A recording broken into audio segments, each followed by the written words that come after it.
ગામિત મજૂર અધિકાર મંચ મજૂર સંગઠનના ડાંગ સચિવ તરીકે કામ કરું છું.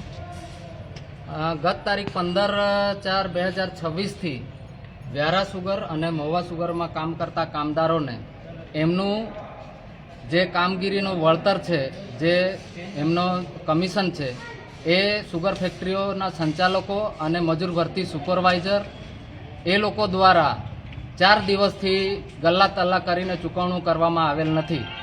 3 દિવસથી મજૂરો ત્યાં વ્યારા સુગરના કમ્પાઉન્ડમાં બેસી રહ્યા, પણ કોઈ એમને પૂછવાવાળો નથી. અને હારી તાકીને છેલ્લે અમે ગઈકાલે રાતે મજૂર ભરતી અધિકારી ભરતભાઈ ભોયેના ઘરે ગયા તો ત્યાં સવારે અમને એવું જાણવા મળ્યું કે અમે તો પૈસા સુગર ફેક્ટરી પાસેથી લીધા છે, ઓછા લીધા છે, પણ ત્યાં વધારે બતાવે છે. હવે એ બાબતે અમે એમડીને પૂછ્યું તો એમણે 70 લાખની વાત કરી અને ભરતભાઈને પૂછ્યું તો એણે 27.5 લાખની વાત કરી. તો આ રીતે આ કામદારોના પેમેન્ટના પૈસા આ લોકો ચાવ કરી જાય છે અને મજૂરોને રખડાવીને એમના મહેનતના કાળી મજૂરીના પૈસા જો નહીં ચૂકવવામાં આવે તો મજૂરોની હાલત એકદમ કફોડી બની ગઈ છે. અને એને લઈને આજે અમે ડાંગ કલેક્ટરશ્રીના કચેરી ખાતે એક આવેદનપત્ર ડાંગ સંવિધાન સેના અને મજૂર અધિકાર મંચ તરફથી કામદારોને લઈને આપેલું છે.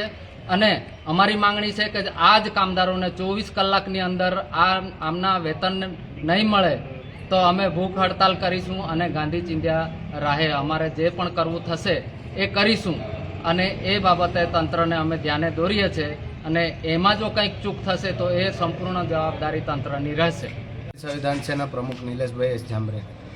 આજે ગતરોજ મારા પર ફોન આવ્યો અને મને એવું કહેવામાં આવ્યું કે આપણા ડાંગ જિલ્લાના આદિવાસી મજૂરોના પેમેન્ટ અટકાવવામાં આવ્યા છે. આજે ડાંગ જિલ્લાના જે મજૂર ભરતીના સુપરવાઇઝર જે છે મહુવા સુગર અને વ્યારા સુગરના, એ લોકો દ્વારા આ જે મજૂરો સૌથી વધારે આપણે જોવા જઈએ તો સુગર ફેક્ટરીની સૌથી વધારે કાળી મજૂરી હોય તો સુગર ફેક્ટરીની હોય છે. ઉનાળો, ચોમાસો, શિયાળો એવી રીતે મજૂરો કામ કરે છે અને એ લોકોને પેમેન્ટ નથી આપ્યા. પેમેન્ટ કોઈ બીજાને આપી દીધા છે એવી કંઈ એ લોકો સુગરના મેનેજમેન્ટ દ્વારા એવું કહેવામાં આવે છે.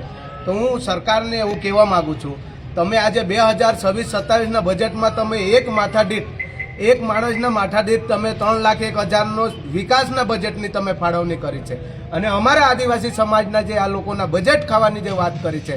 તો હું આજે આ મીડિયાના માધ્યમથી હું સરકારને કહેવા માગું છું, આજે અમે આ કલેક્ટર સાહેબશ્રીને અમે એક આવેદનપત્ર આપ્યું છે. જો 24 કલાકના અંદર તંત્ર દ્વારા એ લોકોને સુગર ફેક્ટરીઓને દબાણ કરીને તાત્કાલિક ધોરણે આ લોકોનું પેમેન્ટ આપવામાં નહીં આવે તો અમે ભૂખ હડતાલ પર ઉતરીશું અને સમગ્ર ડાંગ જિલ્લાના અંદર બહિષ્કારના અમે બોર્ડ મારીશું.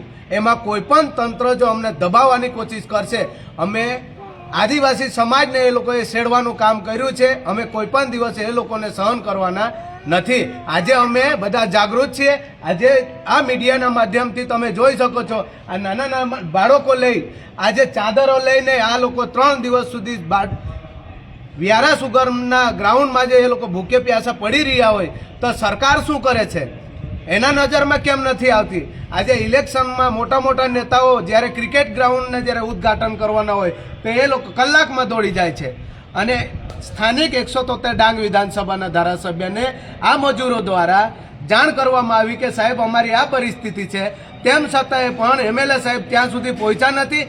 જેથી કરીને અમને ગુસ્સો આવે છે કે અમારા આદિવાસી સમાજ પર આટલો મોટો શોષણ થવા છતાંય પણ તમે ત્યાં નથી ગયા, એટલે અમને જુસ્સો થવા પર તમે મજબૂર કર્યા છે.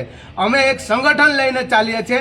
આ લોકશાહીનો દેશ છે. લોકશાહી દેશના અંદર આ આચારસંહિતામાં પણ અમારે આટલી મોટી સંખ્યામાં આવવાનું કારણ એ જ છે. અને 24 કલાકના અંદર જો આ લોકોને પેમેન્ટ આપવામાં નહીં આવશે તો અમે કલેક્ટર कचेरीએ અમે भूख हड़ताल पर उतरीશું. એની તમામ जबाबदारी આ सरकारी तंत्रनी રહેશે.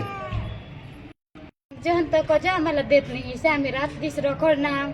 आजू बी आम्हाला पैशासाठी रखड भरतात. आम्ही बारीकला पैसा लिहिसनी लोक आमने घरा आवी येतात. मग सरकारला सांगा का आमनी तुम्ही मदत करता कुणाने बी तर आमनी मदत करायची.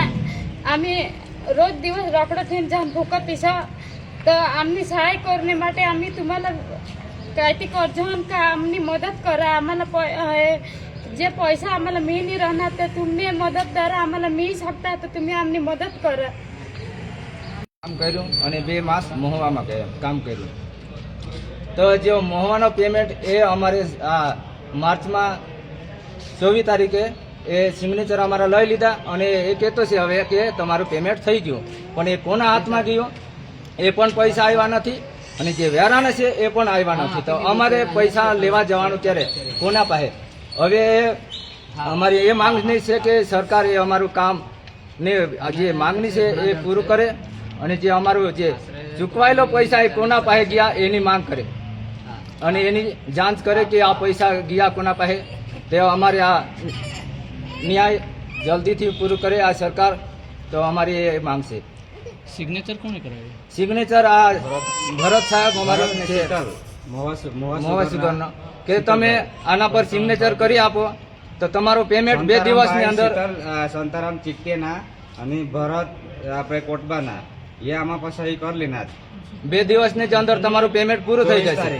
24 તારીખે તો પેમેન્ટ આવ્યું નથી ને અંદર ખાને જ આ પેમેન્ટ ગયું કા એની અમે માંગણી કરીએ.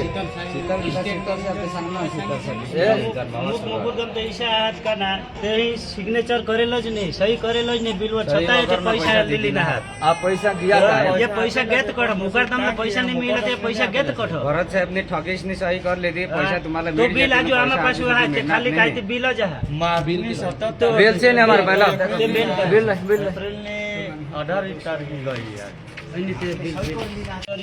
હા વ્યારા સુગર થી ખાલી અમને વાઉચર મોવા સુગર થી ખાલી અમને વાઉચર મળેલી છે. ધીરે મસ્ત આ જો છે તો મુકારધામ મંજૂરનું વાઉચર આ અને